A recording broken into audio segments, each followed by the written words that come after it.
Querido, Dios me le bendiga grandemente en el Señor. Hoy vamos a dar continuación a la serie, a la secuencia de temas en el Señor que hemos venido anunciando. Hoy el tema se titula Santo o Santísimo. Vamos a ver la diferencia del lugar santo y lugar santísimo, aunque más para adelante en los otros temas hablaré de forma independiente de cada uno de ellos en el Señor. Pero antes te invito ahí, como está, que adoptemos una posición de oración para dar inicio al tema. Padre amado, te damos gracias porque tú eres bueno y para siempre son tus misericordias. Te pedimos una bendición especial, mi Dios. Bendice a tu iglesia, la ancha faz la tierra. Bendice a tu pueblo, mi Dios. Ayuda a cada día a tener una total dependencia de ti. Ahora, mi Dios, analizaré este tema, que tu Santo Espíritu venga sobre mí, me dé espíritu entendido para darme a entender. Todos esos favores te lo pido en el nombre de tu Santo y amado, nuestro Señor Jesucristo, Señor nuestro. Amén. Pues bien, mi querido, esto es una secuencia en el Señor. Si tú no entiendes a Génesis, no va a entender Apocalipsis. Y si no entiende el Apocalipsis, no va a entender el santuario, porque el Apocalipsis es el santuario específicamente de Dios. Hoy lo vamos a demostrar porque el libro de Apocalipsis se centra en el santuario celestial. Entonces, vamos a dar continuidad a lo que es lugar santo, lugar santísimo. Entonces, miren, por esa razón, muchas personas, o el 90% de la población, no entiende el libro de Apocalipsis, de las denominaciones religiosas. El 90%, creo que estoy siendo generoso en el 90%. Podría decir que un 95% de la población a nivel mundial, de los 8.000 millones de personas y piquito que hay, no entiende el libro de Apocalipsis con relación a las denominaciones religiosas. Porque el libro de Apocalipsis hay que irlo mediante la unción del Espíritu Santo, pidiéndole a Dios la unción del Espíritu Santo para entenderlo. Hoy es mi tema directamente para hacer una diferencia con relación al lugar santo y lugar santísimo. Porque entendiendo el santuario es la base del libro de Apocalipsis. Vamos a leer un pasaje bíblico, se encuentra en San Juan, el capítulo 14, el verso del 1 al 3. Dice, y aquí está hablando el mismo Jesús, dice, no se turbe vuestro corazón, creed en Dios, creed también en mí. Verso 2, en la casa de mi Padre muchas moradas hay, y si así no fuese, yo os lo hubiese dicho, voy pues a preparar lugar para vosotros. Verso 3, y si me fueres y os preparé el lugar, vendré otra vez y os tomaré a mí mismo, para que donde yo estoy, vosotros también estéis. Hace aproximadamente 25 años que yo me vengo preguntando y vengo diciéndome entre mí que ese pasaje de San Juan, el capítulo 14, del verso del 1 al 3, es mal interpretado. Hay personas que creen que en un momento determinado el Señor fue a prepararnos casa a nosotros. Pero si analizamos el pasaje bien a fondo y analizamos el verbo con relación a ese pasaje, podríamos notar algo sumamente importante. Nótese que Jesús dijo, en la casa de mi Padre muchas moradas hay. Jesús no dijo habrá. El término hay se adapta a la tercera persona del verbo habrá. Pero tenemos que verlo en la secuencia que hay. Jesús dijo, voy pues a construir morada para vosotros. Y si me fuere, vendré otra vez. Pero vamos a ir desglosando el versículo para entender algo. Ese detallito de la conjugación de ese verbo arroja luz a ese pasaje. Así que Jesús fue al cielo no fue al cielo para construirnos casa. El pasaje sigue diciendo, voy pues a preparar lugar para vosotros. No dice, no ponemos en duda, mi querido, que el lugar en el cielo sea sumamente hermoso. Pero hay algo más profundo que esto. El pasaje que necesita de nuestra comprensión. En realidad lo que quiso decir Jesús es que Él fue al cielo y su obra en el cielo, en el santuario, prepara el lugar para nosotros. Es decir, es su obra en el santuario, es la que prepara el lugar. No está hablando de preparar lugar físicamente, morada para nosotros, porque dice Génesis que en 6 días hizo Él los cielos y la tierra, y se tomaría 2000 años para irnos a preparar casa. Ese no es el contexto. Y hoy es el interrogante que vamos a demostrar con relación a eso. En realidad es la obra de Cristo en el santuario celestial.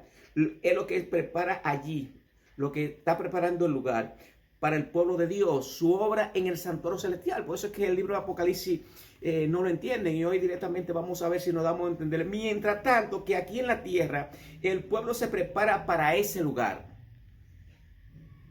Jesús en el cielo prepara el lugar para nosotros, y aquí nosotros nos preparamos para ir a ese lugar por medio de la obra del Espíritu Santo. Santo, mi querido. Esa es la realidad. Pero hay muchas veces que hay personas que dicen, leyendo el pasaje, en la casa de mi padre muchas moradas hay. Jesús dijo, muchas moradas hay. No dijo habrá. Y ahí es eso debemos tener en cuenta. ¿A dónde comienza la preparación? Comienza en el campamento. Vamos a ver, ir desglosando, mi querido. Vamos a ir desglosando paso por paso el santuario.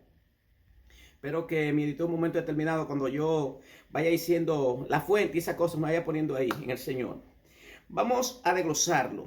Entonces, ¿dónde comienza? Porque tenemos que ver, para saber lo que está haciendo Jesús, debemos de saber el comienzo. Por eso que si no entiendes Génesis, no va a entender Apocalipsis. Y si no entiende Apocalipsis, no va a entender la intercesión de Cristo en el santuario, porque el libro de Apocalipsis se centra en el santuario. Y por eso es que hay muchas organizaciones religiosas que no entienden eso. Vamos a ver. ¿Dónde comienza el proceso? Comienza en el campamento. ¿Y qué Jesús hace allí? En el campamento Jesús vivió una vida perfecta para ofrecer perfección a la ley, porque nosotros no podemos. Él la vivió por nosotros. Él vivió la vida perfecta para nosotros. Luego nos movemos al altar de sacrificio. Vamos a ver. ¿Qué es el altar de sacrificio? ¿Qué hizo Jesús allí en el altar de sacrificio? Los pecados del mundo fueron colocados sobre él, sobre Jesús, y sufrió el castigo que nosotros debíamos sufrir. En el altar de sacrificio Jesús sufrió el castigo que tú y yo debiéramos sufrir. Y luego, ¿dónde se mueve Jesús? Se mueve al lavacro o la fuente. Vamos a ver, mi querido. El tercer paso es el lavacro o la fuente. Vamos a ver qué significa el lavacro o la fuente. ¿Qué papel desempeña en el santuario celestial? Vamos a ver. Representa la resurrección de Jesús. Porque si Jesús se hubiese quedado muerto, no podía cumplir la siguiente función, que es resucitar de los muertos. Es decir, en el lavacro o fuente, que representa la resurrección de Cristo. Lavacro fuente representa la resurrección de Cristo, mi querido. Luego, ¿cuál es el cuarto paso? Es cuando Jesús pasa del atrio al lugar santo. Vamos a ir analizando, porque me voy a dar a entender más ampliamente cuando toque individualmente cada uno de ellos. Santo, santísimo. Hoy nada más la expectativa es para que usted tenga un vislumbre de lugar santo, lugar santísimo. Entonces es así. Ya en el cuarto paso, ya Jesús entra al santuario celestial. O sea, la tierra, el atrio de la tierra, porque el Señor Jesús vivió en la tierra. El campamento lo vivió en la tierra. En la cruz estaba en la tierra. Su resurrección fue en la tierra. Entonces Jesús entra al lugar santo del santuario celestial. El propósito es interceder por los que reclaman la vida y la muerte de Cristo y su sangre mediante la fe. Ahí en el lugar santo, ¿recuerdan? El tabernáculo tenía un lugar santo, un lugar santísimo. Ya los otros procesos, un momento determinado, el atrio, la fuente, el altar de sacrificio, todas esas cosas, todos esos pasos, Jesús lo estableció aquí en la tierra. Pero ya cuando toca el cuarto paso, entra al lugar santo, al lugar santo. Vamos a hacer énfasis, entra al lugar santo, y lo vamos a ir comprobando. Cuando se mueve al lugar santo, su vida y su muerte nos la pone a nuestra cuenta, ya en el lugar santo. De tal manera que somos aceptos en el amado, o sea, en Jesús, y Dios nos mira como si nunca hubiésemos pecado por su sangre.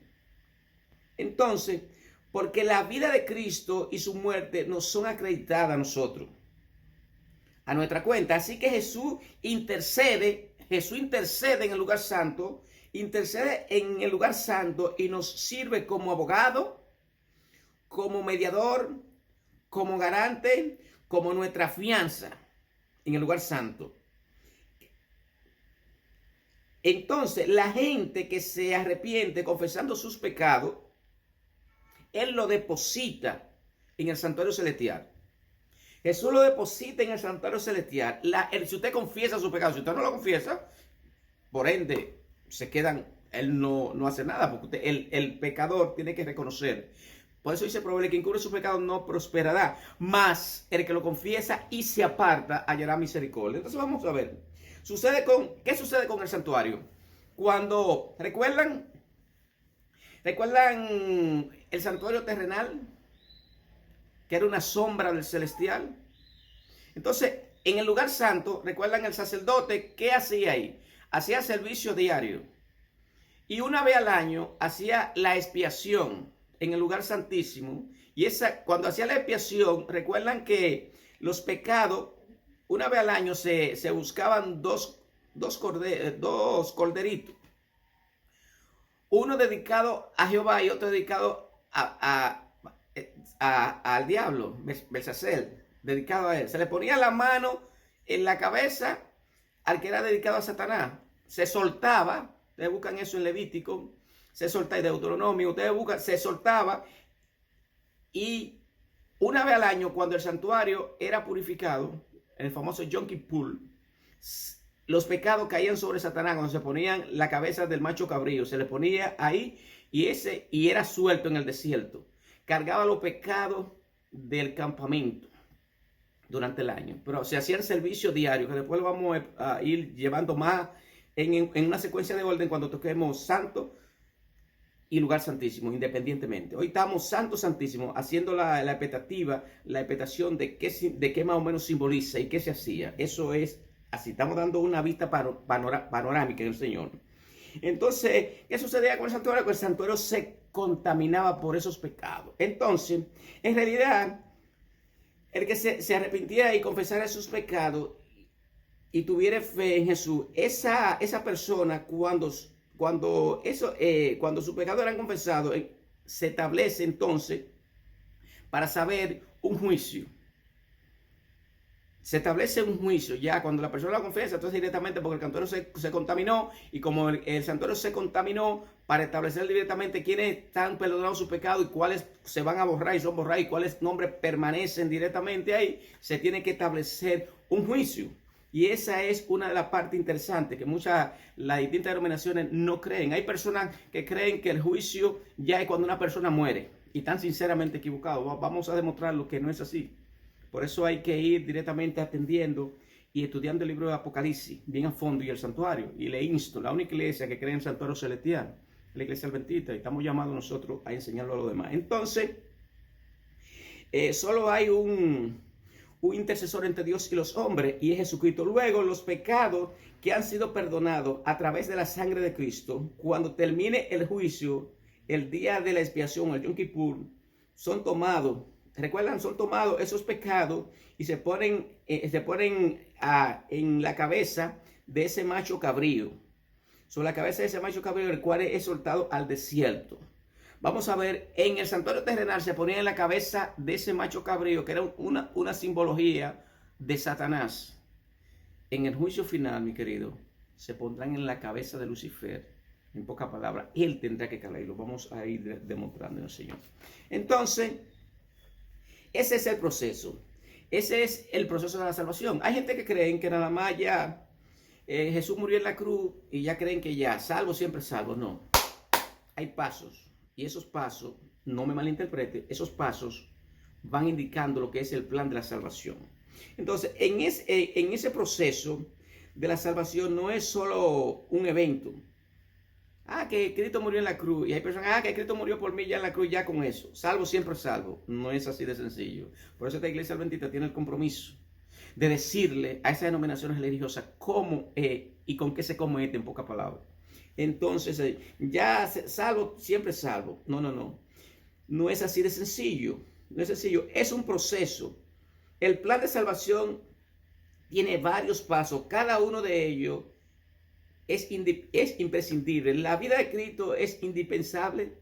Su muerte, ¿creen ustedes que la vida de Cristo fue indispensable, que vivió una vida ejemplar aquí en la tierra? Fue indispensable. Su muerte fue indispensable. En realidad se arrepintieron y confesaron sus pecados y tuvieron, la gente que confiesa y se aparta su pecado, entonces tiene, al entrar su pecado al santuario, entonces ya su nombre permanece y sus pecados son borrados. Aquellos que no lo confiesan, directamente son borrado el nombre en el libro de la vida. Entonces, es indispensable. Jesús vivió una vida perfecta. Su sacrificio es acepto. Si Jesús no muere, tampoco resucita. Si Jesús no resucita, no puede interceder. Si Jesús no mete los pecados al santuario por su intercesión, no hay forma de purificar esos pecados y que sean perdonados. Es decir, cada paso del plan de salvación es igual de importante que los otros pasos. Así es, mi querido. Por eso es que hay personas que no entienden el santuario, y es por eso. Para el 95% de la población, la cruz es lo más importante. No quiero que me malinterpreten. La cruz es vital. La cruz es vital en el plan de salvación, vital. Pero los pasos de Jesús en el santuario celestial y lo que Él está haciendo allá son igual de importantes, esos pasos que Él dio. Por eso es que no entienden el santuario. Entonces, ¿hay un santuario real en el cielo, sí o no? Vamos a ver si hay un santuario real en el cielo. Claro que sí. ¿Dónde está el santuario más real? ¿En el cielo o en la tierra? Vamos a hacer esa pregunta. ¿Dónde está el santuario más real? ¿En el cielo o en la tierra? Hay alguna gente que dice, no, en la tierra, porque el de la tierra nosotros lo podemos ver y palpar. Y dicen que el de la tierra, porque era un santuario real, que no era un símbolo, sino que era real. No, lo vimos, mira, Moisés construyó eso directamente y se hizo así un santuario. Falso de toda falsedad. El original está en el cielo. Y vamos a demostrarlo. Yo pregunto, ¿qué es más real? ¿Una sombra de un camión o el camión mismo? Usa la cabeza. ¿Qué es más real? ¿Una sombra de un camión o el camión mismo? Porque el santuario terrenal era una sombra del celestial. Entonces, para ser más claro, usted puede tener una sombra sin tener una realidad que proyecte esa sombra. Poca palabra, usted puede tener una sombra de algo sin tener una realidad que proyecte esa sombra de algo. En Hebreo, vamos a leer, habla en su Biblia, Hebreo, el capítulo 8, el verso 1 y 2 dice, vamos a ver, Hebreo, dice que en Hebreo, el capítulo 8, el verso 1 y 2, dice que el santuario terrenal era una sombra de lo que estaba en el cielo. Vamos a leerlo. Hebreo, el versículo 1, dice, ahora bien, el punto principal de lo que venimos diciendo es que tenemos tal sumo sacerdote, el cual se sentó a la diestra del trono de la majestad en los cielos, verso 2, ministro del santuario y de aquel verdadero tabernáculo que levantó el Señor y no el hombre. ¡Santo! ¿Vieron? Hebreo, el capítulo 8, el verso 1 y el 2, habla de ese santuario. Entonces, el santuario real y concreto está en el cielo. Sí, la sombra que quería dar a conocer las cosas celestiales está en la tierra. Y eso es así. Vamos a ver ahora cuándo Jesús se mueve del lugar santo al lugar santísimo. Vamos a ver. Denominaciones religiosas, pentecostales, bautistas, metodistas, esa gente. Vamos a analizar ahora cuándo Jesús se mueve del lugar santo al lugar santísimo. Abran su Biblia en Apocalipsis 11, el verso 19. Búsquenlo. Vamos a ver cuando Jesús se mueve del lugar santo al lugar santísimo. Dice, y el templo de Dios fue abierto en el cielo. El templo fue abierto en el cielo y el arca de su pacto se veía en el templo. Y hubo relámpagos, voces, trueno, un terremoto grande y granizo. Ojo, el templo del arca fue abierto. En el santuario terrenal, en el lugar santísimo, ¿qué estaba? Estaba el arca, ¿verdad que sí? ¿Qué contenía el arca? Vamos a analizarlo, mi querido. ¿Qué contenía el arca? Vamos a ver. El templo de Dios fue abierto en el cielo. ¿Qué se vio? Se vio el arca del pacto que se veía en el templo. Ahora, se abre el lugar santísimo donde está el arca del pacto. ¿Qué va a comenzar allí? El juicio, mi querido. El juicio va a comenzar allí. La purificación del santuario. ¿Ustedes recuerdan lo que se hacía una vez al año?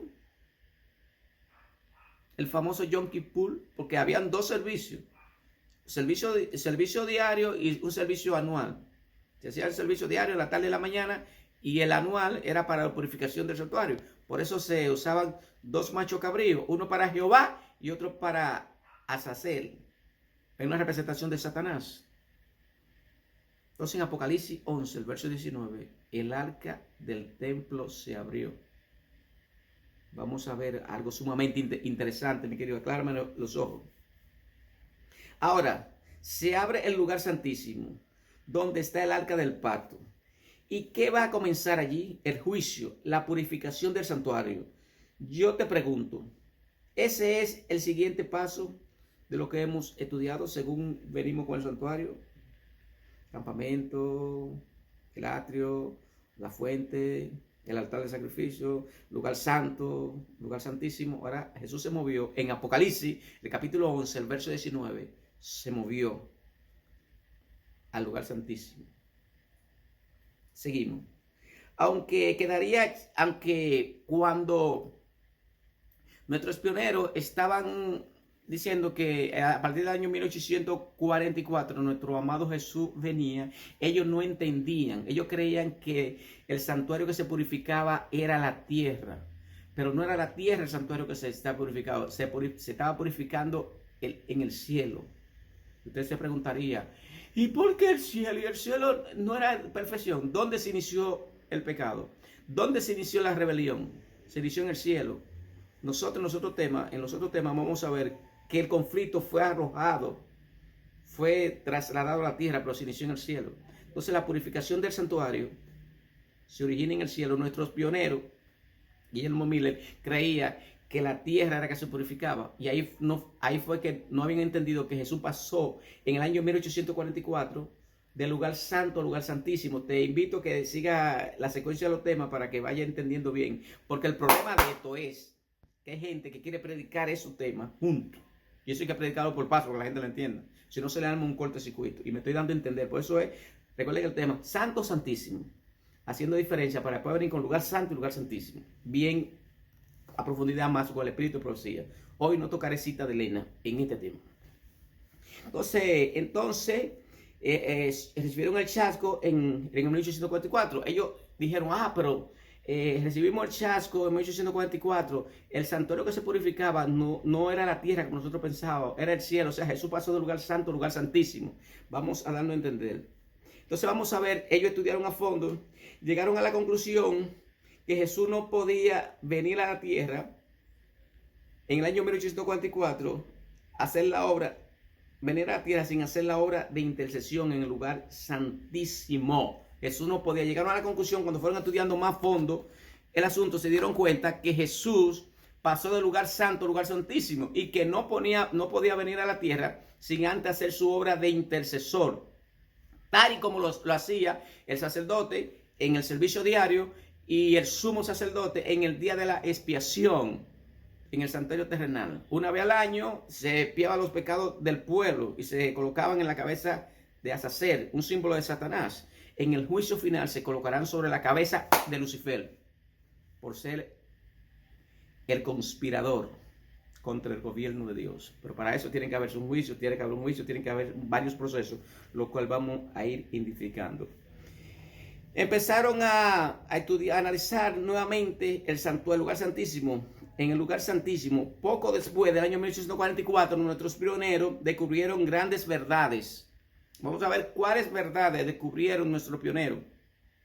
Recuerden, la iglesia adventista surge en el año 1863 como iglesia. Pero Guillermo Miller venía del año 1830 en adelante, venía proyectando ya los mensajes, esos mensajes y así sucesivamente. El lugar santísimo, yo pregunto, ¿qué estaba dentro del arca del pacto en el santuario terrenal? En el lugar santísimo estaba el arca, los 10 mandamientos. ¿Qué descubrieron ellos? Que los 10 mandamientos, los 10 mandamientos estaban vigentes porque estaba en el lugar santísimo del santuario celestial, que era sombra del terrenal. Y en el terrenal, en el lugar santísimo, estaba el arca con los 10 mandamientos, estaba el potecito de maná. Vamos a ver directamente, porque esa es la procesión. Por eso es que el santuario, el libro de Apocalipsis se fundamenta en el santuario. Pero hay que ir estudiando esto así. Entonces, el arca del pacto, estaban los 10 mandamientos en el cielo. Y ellos dijeron, bueno, si estamos estudiando y Jesús pasó del lugar santo al lugar santísimo en el año 1844, cuando se terminó el juicio de las 2300 tardes y mañanas que conducen llevan el año 1844, entonces si Jesús pasó del lugar santo al lugar santísimo, en el lugar santísimo está el arca, porque en el terrenal estaba directamente también el arca, estaba en la tabla de la ley. Entonces los 10 mandamientos están vigentes. Esas grandes verdades no la entendían antes del año 1844, la entendieron después del año 1844. Entonces, que el santuario terrenal es una copia y ellos fueron entendiendo. Entonces dijeron, ¿qué está en el centro? Los 10 mandamientos.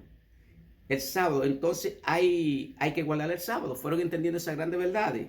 Esta es la ley. Y la ley que estaba en el santuario celestial, estaba la ley con los 10 mandamientos de la tabla. En el terrenal también estaba, en la tierra. La tabla estaban ahí en el lugar santísimo del terrenal. Entonces vieron directamente si Jesús pasó del lugar santo al lugar santísimo, entonces está el arca allá, y como está el arca en el lugar santísimo, entonces las tablas están ahí. ¿Qué está en el centro? Los 10 mandamientos. O sea, fueron entendiendo esa verdad de que el sábado no fue clavado en la cruz, como piensan algunas denominaciones religiosas. Seguimos. Entonces entendieron eso antes y luego se dieron cuenta, dentro del arca del pacto del santuario celestial había un potecito que contenía el maná.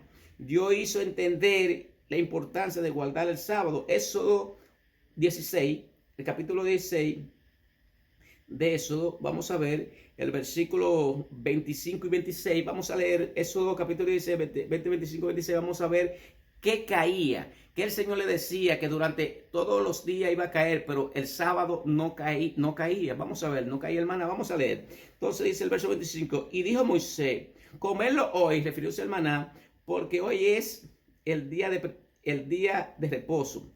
Dice, y dijo Moisés, comerlo hoy, porque hoy es el día de reposo para Jehová. Hoy no hallaréis en el campo. Verso 26, 6 días lo recogeréis, mas el séptimo día, el día de reposo, en él no se hallará. O sea, el maná no se hallaba. Pero ellos lo fueron entendiendo y como decían, entonces dieron, pero Dios quiere que tengamos una vida saludable, pero el pueblo quería otra cosa. Vamos a seguir viendo. Luego se dieron cuenta, en número 11, el capítulo 11, que Dios quería enseñarle a Israel una vida saludable, pero el pueblo no quería. ¿Recuerdan cuando un momento determinado Dios sacó a su pueblo de Egipto, que le dio ese maná, ese pan celestial? ¿Qué dijo el pueblo?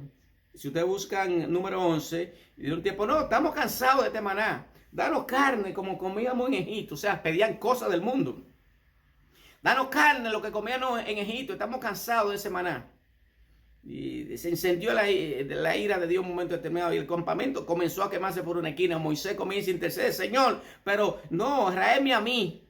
¿Qué van a decir las demás naciones? Que nos sacaste para que acabaran con nosotros, para acabarnos en el desierto. Ustedes vean la paciencia que tiene nuestro Dios con nosotros. Dios le dio alimento saludable y le dio maná, pan del cielo. ¿Qué dijo el pueblo? Estaban cansados de esto. Danos maná. O sea, en pocas palabras, danos cosas del mundo, olla de Egipto. Eso es lo que el pueblo quería en un momento determinado. La ley, ¿qué dicen algunos? Dicen que el mundo critica la ley. No estamos bajo la ley, estamos bajo la gracia. ¿Qué dice el mundo normal? La denominación, no estamos en la ley, estamos bajo la gracia. La ley fue clavada en la cruz porque no han entrado al lugar santísimo. Así de sencillo, mi querido. Esa denominación religiosa, no, que la ley fue clavada en la cruz. No entienden eso porque no han entrado al lugar santísimo, porque en el arca, en el santuario celestial, donde está el arca del pacto, están los 10 mandamientos, está el fraquito de maná, tal y como estaba en el lugar santísimo del santuario terrenal. Porque si el santuario terrenal es una copia del original que está en el cielo, entonces la ley no fue clavada en la cruz, sigue vigente. Y eso es lo que muchas organizaciones religiosas no entienden, pero lo entenderán. Yo me preocupaba mucho, después que yo entendí el tema del zarandeo, entendí en un momento determinado, el Señor me hizo entender que ellos van a entender en un momento determinado, pero hay cosas que no lo entienden, pero hay que ponerse en esto. Entonces, ¿qué dicen en cuanto a los principios de salud? Que se puede comer de todo, que la oración santifica todo, siguen comiendo puerco, siguen comiendo liebre, siguen comiendo un sinnúmero de cosas porque la oración santifica todo. ¿Por qué dicen eso? Porque no han entrado al lugar santísimo, saben simplemente. ¿Qué dicen del juicio? ¿Qué dicen el 95% de la población mundial del juicio? Creen que cuando una persona se muere es el juicio. Cuando una persona se muere, ese es el juicio. Si es bueno, se va para el cielo. Oigan la creencia que tienen. Si es malo, para el infierno. Y si fue medio malo y medio bueno, se va para el purgatorio. Eso es lo que creen, mi querido. Pero para ellos el juicio es cuando una persona se muere. Pero la Biblia dice que el juicio se hace en el cielo. Comenzó en el año 1844 y transpira con lo que estén vivos, que recibirán el sello de Dios si están aceptando y reconocen a Jesucristo como su Salvador personal, como su intercesor. ¿Por qué dicen ellos eso? Que el juicio es cuando uno se muere. Porque no han entrado al lugar santísimo. Eso es así. Se quedaron en el lugar santo. Entonces, todas estas grandes verdades la pasan por alto porque no siguen los pasos de Jesús en el Apocalipsis al lugar santísimo. Eso es así, mi querido. Siguiente paso de Jesús en el santuario es cuando se cierra la administración. Vamos a ver. Cuando se cierra la administración de Jesús en el santuario, vamos a ver qué pasa. Vamos a buscar Apocalipsis, el capítulo 15, el verso 5 al 8. Vamos a ver. Apocalipsis, el capítulo 15, los versos 5 y 8. Es el siguiente paso. Vamos a ver. Aquí se está hablando de cerrar la gracia. Hay iglesias que no entienden eso.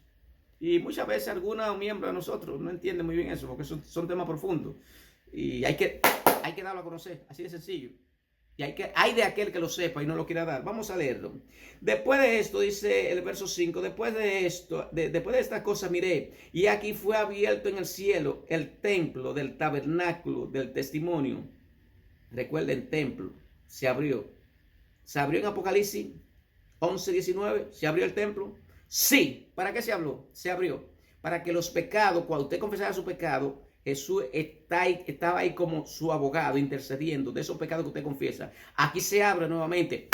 Vamos a ver para qué se abre aquí. Aclárame los ojos.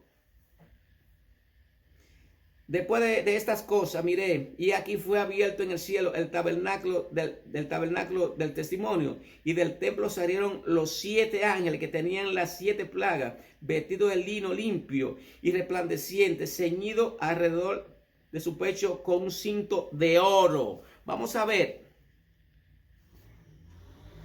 En Apocalipsis 11, el verso 19, el templo se abrió. ¿Para qué? Para que la gente pudiese entrar por fe y reclamar los méritos de Cristo. Pero no es el mismo escenario ahora. En Apocalipsis 11, el verso 19, el templo se abrió para que cuando usted confiese su pecado, el Señor, mediante su sangre, esos pecados, usted lo comienza, son perdonados y borrados, y su nombre permanece en el libro. Pero aquí en Apocalipsis 15, el verso 5 al 8, no es el mismo escenario. Ahí es para que los ángeles salgan, que se abra el templo. Para las plagas. Me da teriquito de pasaje. Entonces, vamos a ver. Por favor, producción, póngame Apocalipsis, el capítulo 11, el verso 19, pongámoslo en paralelo con Apocalipsis, el capítulo 15, el verso 6. Póngamelo ahí, vamos a leer, paralelo. Apocalipsis, míralo ahí, míralo ahí. Apocalipsis 11, el verso 19, el templo se abre ahí. Mediante la mediación, Jesús pasa al lugar santísimo a interceder por mi pecado y por su pecado. Ahora, Apocalipsis 15, el verso 6, el templo se abre, prepara que se hagan los ángeles a derramar las plagas. Y si se abre era porque había estado cerrado. O sea, al cerrarse la gracia, cuando se abre para juicio. ¿Me está siguiendo? Entonces, es así. Vamos a leer el verso 7, ya que lo leímos. Y a usted se me concentró. Filigrese, miembros de distintas denominaciones, concéntrense en el pasaje Apocalipsis 11, el verso 19, en paralelo con Apocalipsis 15, el verso 6. Dos veces hace alusión que el templo se abre. En una se abre para interceder y en otra se abre para juicio. Verso 7 de Apocalipsis 15, leo. Y uno de los cuatro seres vivientes dio a los 7 ángeles que tenían las copas de oro llenas de la ira de Dios, que vive por los siglos de los siglos. Verso 8. Y el templo se llenó de humo por la gloria de Dios y por su poder. Y nadie podía entrar en el templo hasta que fuesen cumplidos las 7 plagas de los 7 ángeles. Cuando se cierre, mi querido, cuando se cierre la puerta de la gracia, ¿cuánto podrán entrar por fe a que sus pecados sean perdonados? Cuando se cierre la puerta de la gracia. Vamos a ilustrarlo con un par de pasajes cuando pasan esas cosas. Vamos a ilustrarlo. Cuando se cierre la puerta de la gracia, ¿quiénes podrán entrar a reclamar la sangre de Cristo? Nadie, ya, no hay intercesión. Ahí en Apocalipsis 15, aclárame los ojos o pícamelo si tú quieres. En Apocalipsis 15, el verso 5 al 8, está hablando de terminada la gracia. Ya no hay intercesor entre Dios y los hombres. Ahí está definido todo. El que es justo sea injusto, el que es sucio sea sucio. Se cerró la gracia. La puerta de la gracia se cierra antes que Jesús venga por segunda vez. ¿Lo notaron? Jesús no ha venido, pero se cierra la puerta de la gracia antes que Él venga. Se cierra la puerta y caen las plagas. Jesús viene y los impíos son destruidos. Y como los impíos son destruidos, los salvos son preservados. La mejor ilustración, vamos a ver, vamos a dar una ilustración. Le dije que iba a dar una ilustración de él. Una de las mejores ilustraciones la tenemos cuando Noé. ¿Recuerdan en un momento determinado Noé? ¿Cuántos años duró predicando Noé? 120 años. Noé duró 120 años predicando. ¿Qué decía la gente cuando ese viejo está loco? ¿Qué es lo que está haciendo ese viejo? Noé predicando y los burladores burlándose, como mismo están ahora. Ah, no, que el mundo se acaba para los que se mueren. Te voy a contar una historia, como me decía mi papá. El mundo se acaba para los que se mueren. O si no, lo que están creyendo normalmente es que ya el juicio es cuando la persona se muere. Todas esas intercesiones que va Jesús de los atrios, el altar, la fuente, las aguas, el lugar santo, el lugar santísimo, todas esos pasos que da Jesús en el plan de la salvación es por ti y por mí. Pero cuando un momento determinado Noé duró esos 120 años dando martillo y la gente burlándose, cuando Dios cerró el arca, Noé fue probado. Noé fue probada la fe también. Noé duró 7 días y los burladores, yo me imagino cómo estaban dándole galletas. Ese viejo al carajo, sal de ahí, pintuán, calvo del carajo, ¿qué es lo que tú estás ahí trancado? Con ese bajo a gallina, puerco, lo que sea, todo lo que esté ahí, supongamos. ¿Qué tú haces ahí trancado con esos animales limpios, esos sucios? Ahí tiene que haber un bajo tremendo. De repente ves que no va a llover y tú trancado ahí. De repente cuando cayó esa gota cuando cayó, esos rostros se miraron uno a otro. Ya no era cara de burla que tenían, era de intriga. Yo pregunto, ¿cuándo se le cerró la gracia lo antediluviano? ¿Cuando cayó la gota de agua o cuando la puerta del arca se cerró? Pasaron los 120 años de gracia. El pueblo que rechazó, se salvó Noé y su familia. El pueblo que rechazó quería entrar al arca, pero era tarde. Tú estás gozando tu vida, tu mundo, te crees importante, tú te crees que tú estás acabando con tu vida. Déjame decirte que tarde o temprano tendrás que compadecer ante el tribunal divino. Y si tus pecados no son confesados y Jesús lo limpia con su sangre, tu nombre es quitado. Y ya lo hemos visto en los otros temas. Continúo. Entonces eso es así, mi querido. Quedarán dos grupos en el tiempo del fin: los higos buenos, los higos malos, mansos y cimarrones, cabras y cabritos. Ya necesariamente, dos grupos quedarán. Interesante. Vamos a ver sobre Satanás.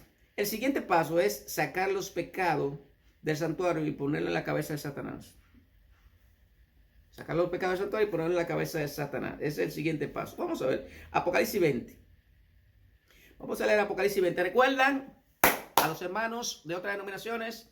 El santuario terrenal en el lugar santísimo una vez al año, pam, pam, pam, en el macho cabrío que representaba a Sacer, era un símbolo de Satanás, se colocaban cuando el santuario se purificaba una vez al año, el famoso Yom Kippur, esos pecados eran colocados sobre ese animalito. El otro, porque eran dos, uno para Belsasar, Satanás, y otro para Dios, que era para Dios, era sacrificado y rociado en los lugares santos, ahí, rociado. El otro era soltado con los pecados del pueblo. Ahora, en el tiempo final, esos pecados, ya lo que lo confiesen, porque si usted no lo confiesa, usted se pierde indiscutiblemente. Cuando ya no hay intercesor, por ahí andan ahí hablando algunos, que tengo un ministro por ahí, que le voy a dar su fuetazo en cualquier ratico de esto, que está hablando mucho, está moviendo mucho en temas que parece que no domina, del Vladimir Polanco, por cierto, en cuanto a la última generación. Voy a tocarlo en uno de estos temas, le voy a tocar algo con relación a eso. Esos pecados eran colocados sobre la cabeza de Azazel en el santuario terrenal. En el celestial, ya cuando se termine, ya hay un juicio y todo, los pecados que el pueblo de Dios confesó son colocados sobre Satanás. Y Satanás tendrá que 1000 años aquí en la tierra. Estará directamente sin nada, sin gente y sin nada más de sus ángeles. Que después tendremos un tema de eso. Entonces vamos a leer Apocalipsis 20. Vi un ángel que descendía del cielo con la llave del abismo y una gran cadena en las manos, y prendió al dragón, a la serpiente antigua que es el diablo y Satanás, y lo ató por 1000 años, y lo arrojó al abismo y lo encerró y puso sus sellos sobre él para que no engañase más a las naciones hasta que fueron cumplidos 1000 años. Y después de esto debe ser desatado por un poco de tiempo. Atado, no tiene a quien engañar. Cuando Satanás no tiene gente para engañar, está atado. Eso va a pasar durante esos 1000 años aquí. Entonces, atado es en un mundo desierto, sin habitantes. Recuerden que el macho cabrío en el santuario terrenal, en el lugar santísimo, en el Yom Kippur, el servicio expiatorio, era el desierto. Satanás va a estar en esta tierra desierta, desolada, sin agua y sin nada. Así va a estar. Entonces, es así. Entonces, Satanás, el último paso, al finalizar el capítulo 20 de Apocalipsis, dice que desciende fuego y lo destruye. En el capítulo 21 viene Jesús a morar con nosotros en el campamento. Vamos a leerlo. Apocalipsis, el capítulo 20, el verso 15, dice: y el que no se halló inscrito en el libro de la vida fue lanzado al lago de fuego. Juicio final, lanzado al lago de fuego, destrucción final, que después hablaré en otro tema de eso. El juicio final, así, milenio y todas esas cosas lo tocaré en distintos temas. Entonces Apocalipsis 21, el verso 3 dice que nuestro amado Jesús vendrá a nuestro campamento y vivirá con nosotros por los siglos de los siglos. Vamos a leerlo. Apocalipsis 21, el verso 3. Y oí una gran voz del cielo que decía: he aquí el tabernáculo de Dios. ¿Tabernáculo? Ustedes de denominaciones religiosas que no entienden el santuario. Tabernáculo. Le toqué un tabernáculo en Apocalipsis 11, 19. Y le toqué otro tabernáculo en Apocalipsis 15. El verso 6, que cuando se abrió el tabernáculo de Apocalipsis 15, el verso 6, era para derramar las plagas. En Apocalipsis 11, el verso 19, era directamente para la intercesión de Jesús. Se movió del lugar santo al lugar santísimo para interceder por los pecados de los que lo confesaran. Leo Apocalipsis 20, el verso 3. Y oí una gran voz del cielo que decía: he aquí el tabernáculo de Dios con los hombres, y él morará con ellos, y ellos serán su pueblo, y Dios mismo estará con ellos como su Dios. ¡Santo! Bendiciones, mi querido. Este ha sido el tema, lugar santo o lugar santísimo. Así como estamos, te invito a orar. El próximo tema se titulará La gran controversia. Después de la gran controversia, el próximo tema será Dios y su pueblo. Vamos a orar para dar por terminado este tema. Padre amado, te damos gracias, porque tú eres bueno y para siempre son tus misericordias. Te pido una bendición especial por tu pueblo. Gracias, mi Dios, por ayudarnos a entender el lugar santo, el lugar santísimo. Ahora actualmente nuestro amado Jesús está intercediendo a la dieta del Padre. Cuando salga de ahí, no sabemos, no vamos a saber cuándo la gracia se termine. Sí hay eventos que nos indicarán cuándo se terminará. Por ejemplo, las plagas caerán sobre los desobedientes. Lo que no le caiga la plaga, ese es el pueblo de Dios que va a estar aquí en la tierra en un momento determinado. No es de que se van en un rato secreto como están pensando, no. Apocalipsis capítulo 7, el verso 14 al 15, dice que directamente, ¿quiénes son esos? Esos son los que han salido de la gran tribulación. O sea, han salido, la gran tribulación no ha empezado. Por ende, ningún rato. Aquí en la tierra, los hijos de Dios, vamos conjuntamente, los 144.000, vamos a pelear contra el papado. Eso es así, mi querido. Todo eso, favor, te lo pedimos en el nombre de tu santo Hijo amado, de tu Señor Jesucristo, Señor nuestro. Amén. Bendiciones. Hasta otra próxima entrega.